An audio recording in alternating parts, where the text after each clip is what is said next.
despite the number of DNFs, this was actually a pretty darn good month somehow.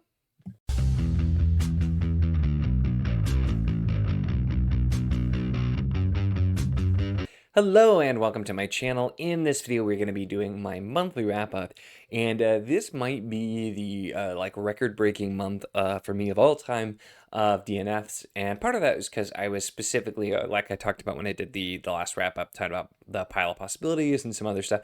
I was trying to try some stuff out, get to some stuff I've had forever, and naturally not all of that was going to work for me, but there were some surprises too in there as well, or things I was expecting to like a whole lot more. But we'll start with the DNFs and talk about those first before getting into everything else. And that starts off with The Fury of the Gods by John Gwynne, the third book in the Bloodsworn trilogy. Now, I read the first two at release. The first one was the first John Gwynne book that I read.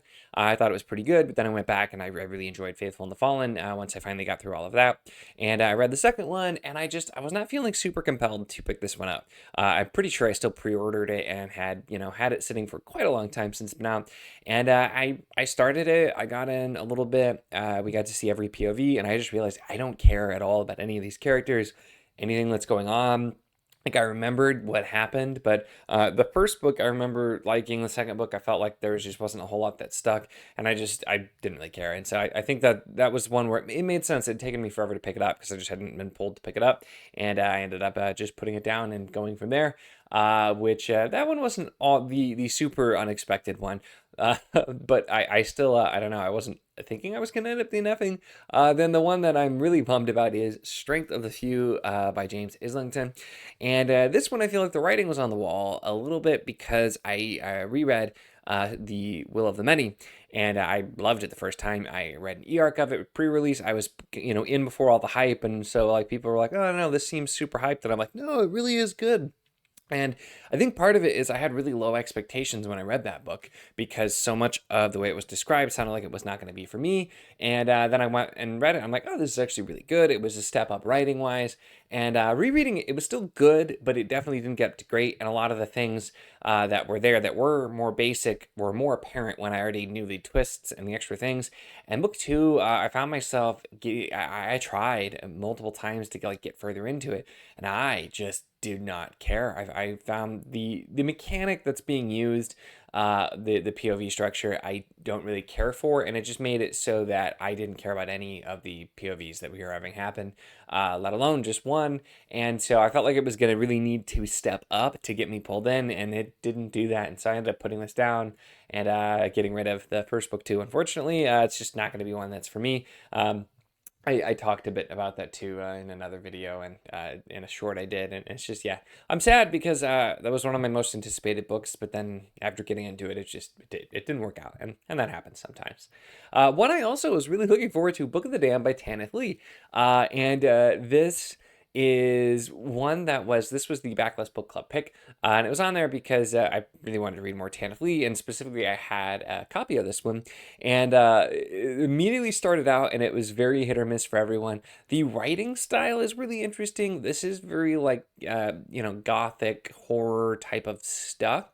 It reminded me a bit of like Poe, the only other gothic writer I've ever really read in some ways, but it was very interesting, and I was intrigued by what was happening, but at the same time there was so much that just was not for me. I ended up seeing the tagline on the physical copy that I had after I'd already started it that said it's a great mix of horror, eroticism, and aestheticism, and I'm just like, oh, so not for me. Probably would have been more hesitant to pick it up had I actually read that, but I'm just like, oh, Tanith Lee. So the first book is split into 3 different stories. I read the first one. I wanted to at least finish that kind of before deciding, and I did find some things really interesting. And I will say too that Tanith Lee is such a talented writer. The writing was really good, and it was exploring, among other things, through sort of the lens of a vampire story, exploring the idea of gender. Very ahead of its time for that. And then the next 2 stories sound like also deal with that, but also just have more of the kind of sexual content that I just didn't really want to read. And there was a lot of that in this, and I feel like that's just something you get in a lot of horror. One of the reasons I don't read a lot of horror, and it just was not my thing. And the other 2 stories felt like it was going to get more into that territory, and so I'm just like, I'm going to go ahead and call it. So that one will not be one for me. However, it's one of those things where I'm still really glad I read it because I'm just fascinated by Tanithli's writing.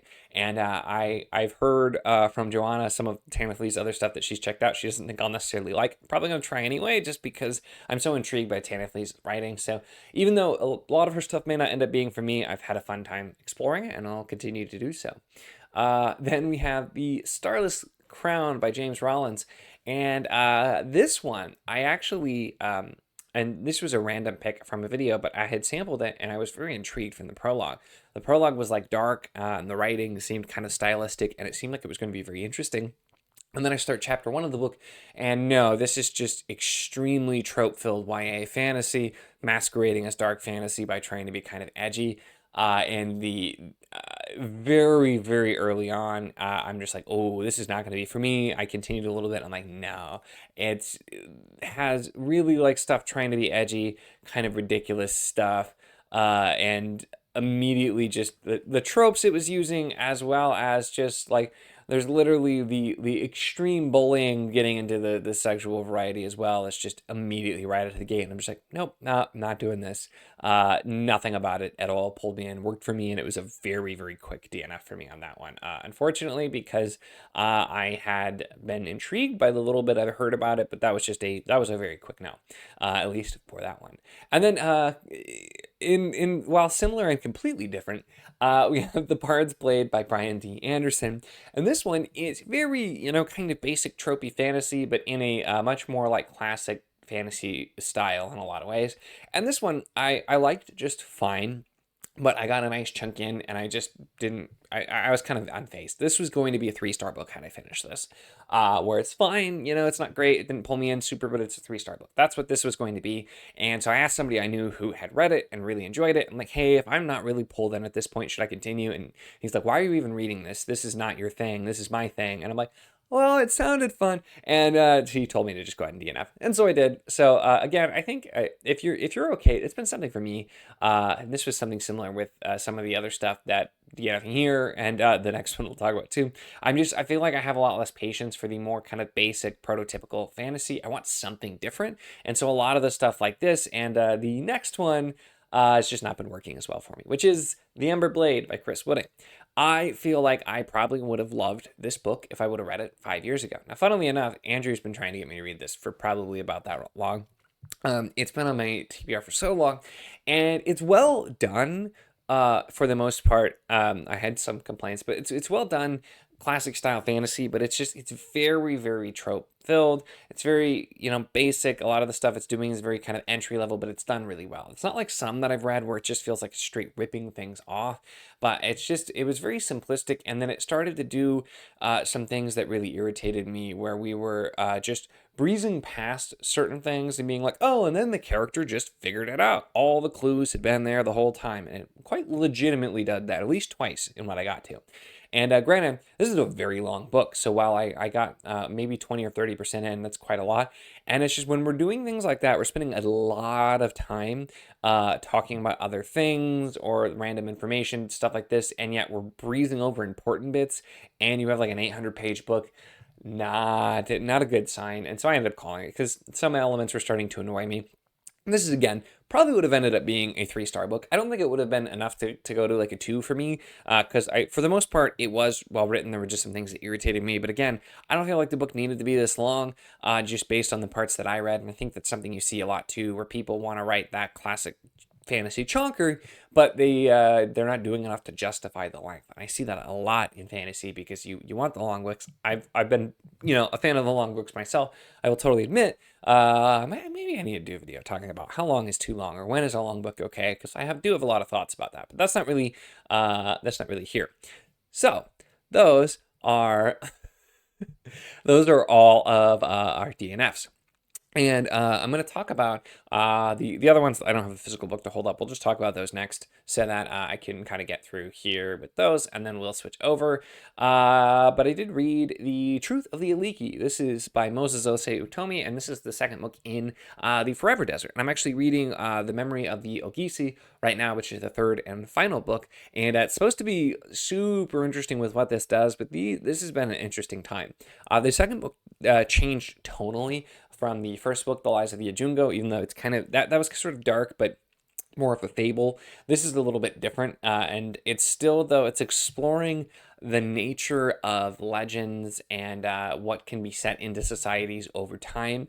And immediately with this book opening up, where what we know happened in the first book, for reading the first book, is now seen and remembered very, very differently. But somebody is going out and looking for truth and trying to figure out what really happened, and there's more than they bargained for. It does not go in the totally predictable routes either. It does change it up, and it seems like the third book is really going to do that as well. And again, the third book taking place way, way later, and we're seeing now legends and things about what's happened in this book. And so it's very interesting, and they especially, I think, reading them together, so you know exactly what happened, it's fresh, but then you see it's changed. It's just a very interesting exploration, and I have been really enjoying this one, this series as well. Something totally different from kind of the norm, but doing just something fresh and original and interesting. I've been having a fun time with. I then read of Shadow and Sea by Will White, and this is the other book one in the Elder Empire. I had read of Sea and Shadow, the other first one, a while ago, and then I recorded, actually, so you're gonna have a weird hybrid review, but I recorded a review for that book one, but I was gonna wait until I did this, and then I promptly forgot about this book for a long time, and so I finally got back to it, and so I'll be talking about it soon. But this, though, it's funny because this does have a lot of the elements that I was just complaining about and will continue to complain about in some of the other books I talked about, where it's got a lot of tropes, it's got a lot of familiar things. Very specifically, this world has a lot of kind of Sanderson-esque elements with the magic and like even the terminology. Like the terminology, so much of it feels like it comes straight out of Cosmere, but these are short, action-packed, entertaining, and there was enough new interesting stuff and complexity in that short thing, plus the general premise, which I think is cool, of having two intertwining book series. But I feel like this worked. This isn't going to be like a new all-time favorite, but it's one that I was a little worried about because I have not been landing nearly as well on some of the more basic fantasy type stuff that tends to be really popular. But this one's been fun. I've enjoyed it. I do plan to continue at some point and hopefully not wait forever again like I did with this, but it's been kind of fun seeing the different sides. So I'll talk more about that one soon as well. And then lastly, we have Fate Mark by David Estes, which I am reading now. This was a patron pick. Actually, funnily enough, the same person who had originally picked the Will White series. This one, so far is okay. I'm not super into it. There's some parts that I think are fine, but this is another one where it feels like it is doing some kind of basic tropey things, more specifically with like the character archetypes. I'm seeing just character archetypes that feel more like caricatures, feel very 2D, and so I've not been super pulled in. We're also splitting a lot of POVs, and so I'm not entirely sure I'm going to feel about this one, but this one's not landing as well for me so far. But I'm interested to see where we're going to go, because it is setting up quite a lot, so we'll see how that one goes. This is one that I will be working on finishing up, hopefully here pretty soon, to wrap up the month. But yeah, this and Memory of the Ogisi are what I'm going to be finishing up the month with. All right, so getting into the rest of what I read, and the ones I do have physical copies of. First, we have Blood of the Old Kings by Sung Il Kim, and this was a really pleasant surprise. I still, such a cool looking cover here. But this is, it's a translation, and I talked about in the review for it. I'm always like a little bit leery of translations because sometimes you just lose the flow and it feels weird and stilted. Not a problem at all here. With this one, that it's very unique style, and it's a very fresh take on some basic fantasy elements, but then it also just explores them in a really interesting way, as well as having kind of some different feel to it as well. And I was pulled into this one very quickly just because you have somebody going in, kind of not your standard character either, an adult woman who is, widowed, had children, and is going to talk to this dragon because her people need a king, and she's going there to ask for help, and ends up determining that she's going to become a king, and the dragon gives her some power, and she's going to fight against the empire. And it just was really cool and really fun, and we get some different POVs as well, and everything ends up tying together really, really well. But it explores the idea of what makes a king of empire, and it has interesting characters, interesting plot lines, and all in a pretty small package. This actually packs a lot, and it's balanced really well between the POVs and between what's happening. So I was really impressed. There is a sequel out already. I didn't realize initially, and it sounds like it goes into some different directions. I will be very curious to try it just because this was such a surprise. I bought this as just really a random pick, and I thought the cover looked cool, and so ended up being way better than I could have expected. Then we had Proxima Station by Mike Mullman. Now, with Mike Mullman, I always know I'm going to have a good time. I wasn't the highest on his other sci-fi. It was a little bit less my thing. But this was wonderful. I haven't read something that made me laugh so much as this in a long time.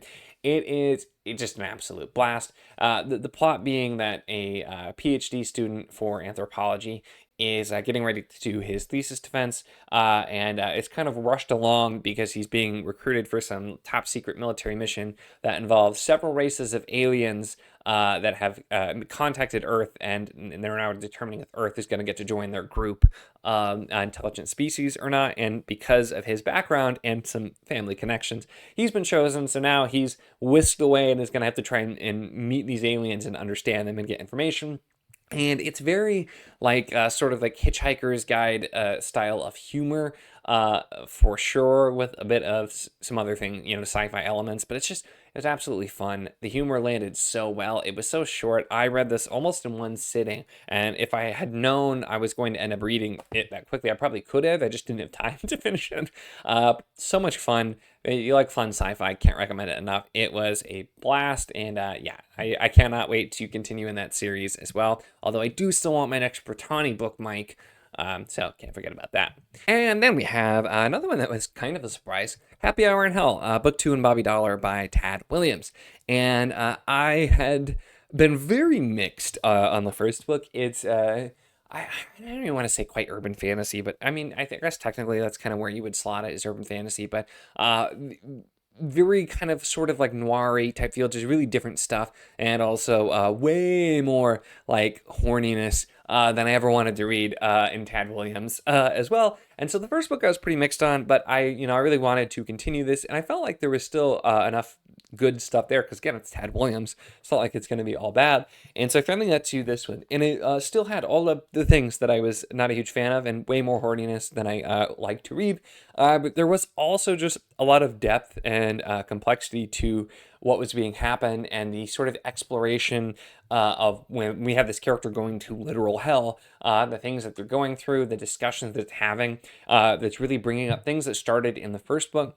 So not going to be, I'm sure, a new favorite, but it's just it's so different from the Tad Williams that I'm used to reading.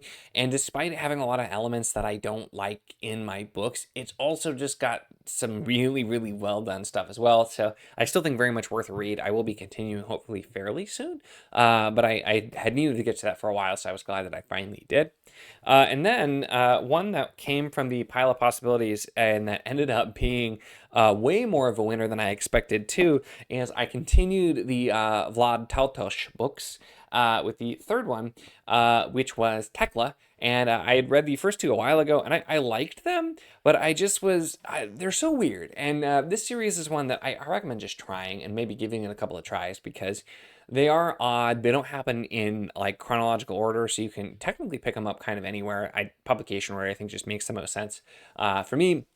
But figuring out kind of what's going on with it, it does have a lot of 80s style, and it just doesn't follow any of the rules. It's very unique. It's very different for fantasy, following Vlad, who is sort of like a, mobster, sometimes thief, assassin, crime boss type of guy. And he's what, we would call a human, but what the Dragarans, since they call themselves humans, call Easterners, for anybody who's like a normal human. And it's got so many cool fantasy elements and things like that. But really, with Tekla, what stood out so much is I felt like I knew the character. I was really like locked in. The character had been established more. And Stephen Bruce is just running away with it at that point. It was so good. I loved it that I immediately picked up the next one, which happens to be Teltosh.